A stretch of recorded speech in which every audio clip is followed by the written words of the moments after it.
السلام علیکم۔ منڈی بہاؤالدین سے مخاطب رپورٹ۔ عالمی یوم خواندگی کے حوالے سے ضلع کونسل ہال منڈی بہاؤالدین میں محکمہ لٹریسی کے زیر اہتمام ایک شاندار تقریب منعقد ہوئی۔ سی ای او ایجوکیشن چودھری محمد اورنگزیب نے بتایا، تعلیم کے بغیر کسی بھی معاشرے کی ترقی ناممکن ہے۔ جن ممالک کے لٹریسی شرح زیادہ ہے وہ ممالک اتنی ہی تیزی سے ترقی کی طرف گامزن ہیں۔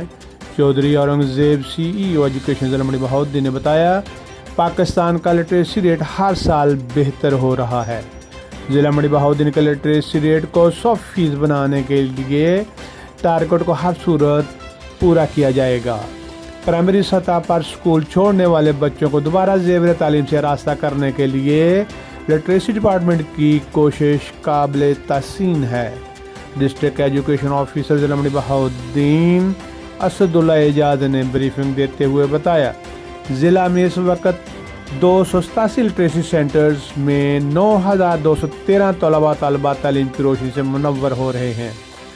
لٹریسی ڈپارٹمنٹ دور دراز علاقوں اور ڈیرہ جات پر اپنے محدود وسائل میں احسن طریقہ سے اپنے فرائض سر انجام دے رہا ہے۔ لٹریسی ڈپارٹمنٹ بہترین کارکردگی کے مظاہرہ کرنے والے افسران، ٹیچرز، بچوں کو شیلڈز، تعریفی سرٹیفکیٹ اور بیگز بھی تقسیم کیے گئے۔ تقریب میں لٹریسی اسکول سے تعلیم حاصل کر کے کامیاب ہونے والے افسران، لیکچرارز، ڈاکٹرز اور ایڈوکیٹس سے متعلق ڈاکومنٹری بھی دکھائی گئی۔